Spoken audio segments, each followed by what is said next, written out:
Swastiastu. Perkenalkan, nama saya Kadek Ari Premana, nomor absen 7 dari kelas 12 MIPA 7. Di sini saya akan menjelaskan pengertian titrasi asam basa. Apa yang dimaksud dengan titrasi asam basa? Titrasi asam basa adalah penentuan kadar suatu larutan basa dengan larutan asam yang diketahui kadarnya. Atau sebaliknya, penentuan kadar suatu larutan asam dengan larutan basa yang diketahui dengan didasarkan pada reaksi netralisasi. Nitrasi harus dilakukan hingga mencapai titik ekivalen, yaitu keadaan saat asam dan basa tepat habis bereaksi secara stoikiometri.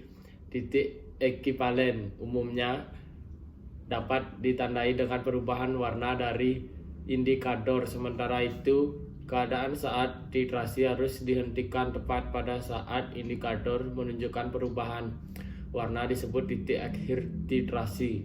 Untuk memperoleh hasil titrasi yang tepat, maka selisih antara titik akhir titrasi dengan titik ekivalen harus diusahakan seminimal mungkin. Hal ini dapat diupayakan dengan memilih indikator yang tepat pada saat titrasi, yakni indikator yang mengalami perubahan warna atau proyek pH di sekitar titik ekivalen. Berikut alat-alat yang digunakan dalam titrasi asam basa. Buret. Buret adalah alat yang digunakan untuk mengukur volume zat cair. Alat ini terbuat dari kaca dengan bentuk memanjang, di mana ujung atas terbuka dan ujung bawah runcing, yang dilengkapi dengan kran pembuka dan penutup.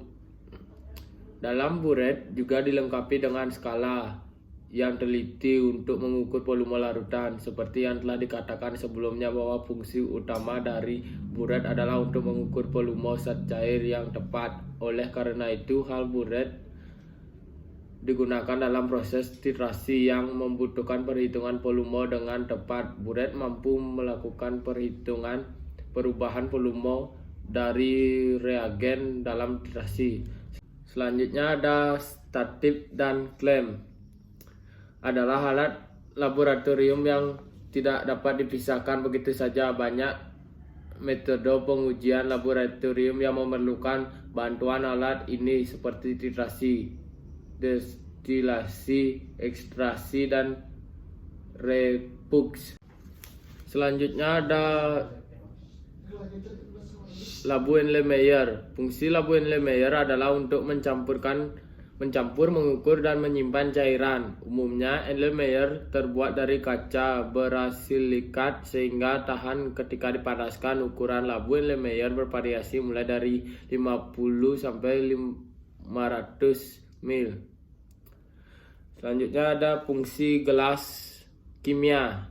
Fungsi gelas kimia sebagai tempat melarutkan zat. Ketika membuat larutan 0,1 m NaOH natrium hidroksida, maka NaOH tersebut akan dilarutkan dengan air menggunakan gelas kimia.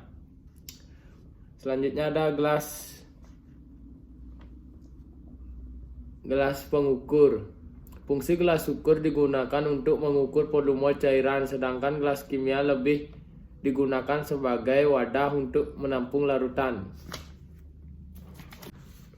Selanjutnya ada pipet tetes. Fungsi dari pipet tetes dalam penerapan kimia diantaranya mengambil cairan skala kecil. Kegunaan utama dalam pipet tetes ialah untuk mengambil cairan dan skala tetesan kecil.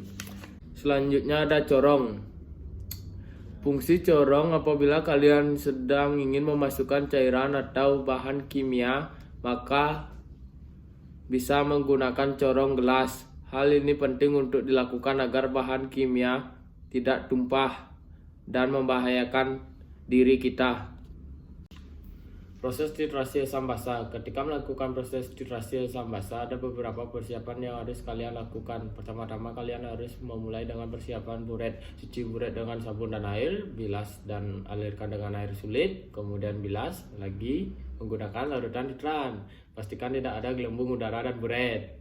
Sebelum melanjutkan proses titrasi, pastikan pula ujung buret terisi, jangan pernah membuang sehingga cairan berada di bawah kalibrasi. Setelah itu, tentukan volume mula-mula dan catat datanya. Sebelum memulai titrasi, pastikan untuk selalu menghitung volume pada titik akhir yang diharapkan. Siapkan larutan yang akan dianalisis dengan penempatannya pada labu Erlenmeyer atau gelas kimia. Jika sampelnya berubah zat padat, pastikan padatan tersebut sudah dilarutkan dengan sempurna. Barulah kita menambahkan indikator. Gunakan buret untuk mengalirkan titran dalam jumlah beberapa mililiter dari titik akhir yang diharapkan. Indikator akan berubah warna ketika titran menyentuh larutan dalam Erlenmeyer, tapi perubahan warna akan hilang setelah diaduk. Dekati titik akhir secara lebih perlahan sambil memperhatikan warna labu Erlenmeyer dengan hati-hati. Gunakan botol pencuci untuk membilas sisi labu Erlenmeyer dan ujung buret untuk memastikan semua titran tercampur dalam labu Erlenmeyer. Pastikan kalian tahu tampilan titik akhir. Baik, di sini saya akan membahas soal tentang materi titrasi asam basa. Sebanyak 25 mili H2CO3 dititrasi dengan 0,1 m NaOH. Ternyata pada akhir titrasi diperlukan volume NaOH sebesar 25 mili. Molaritas atau konsentrasi H2CO3 adalah diketahui. PA sama dengan 25 mili. A sama dengan 2. PB sama dengan 15 mili. B sama dengan 1. MB sama dengan 0,1 M. Ditanya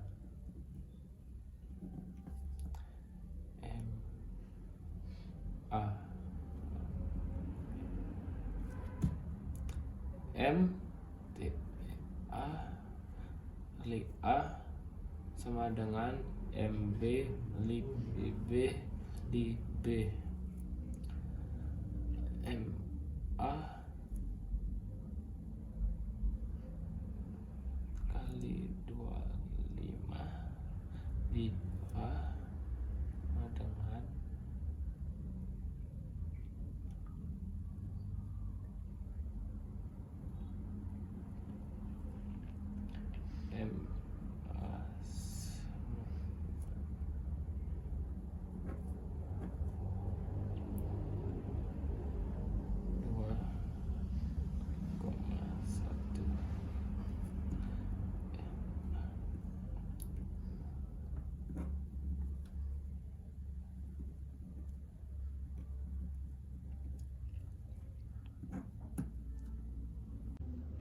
Sekian penjelasan saya tentang materi titrasi asam basa.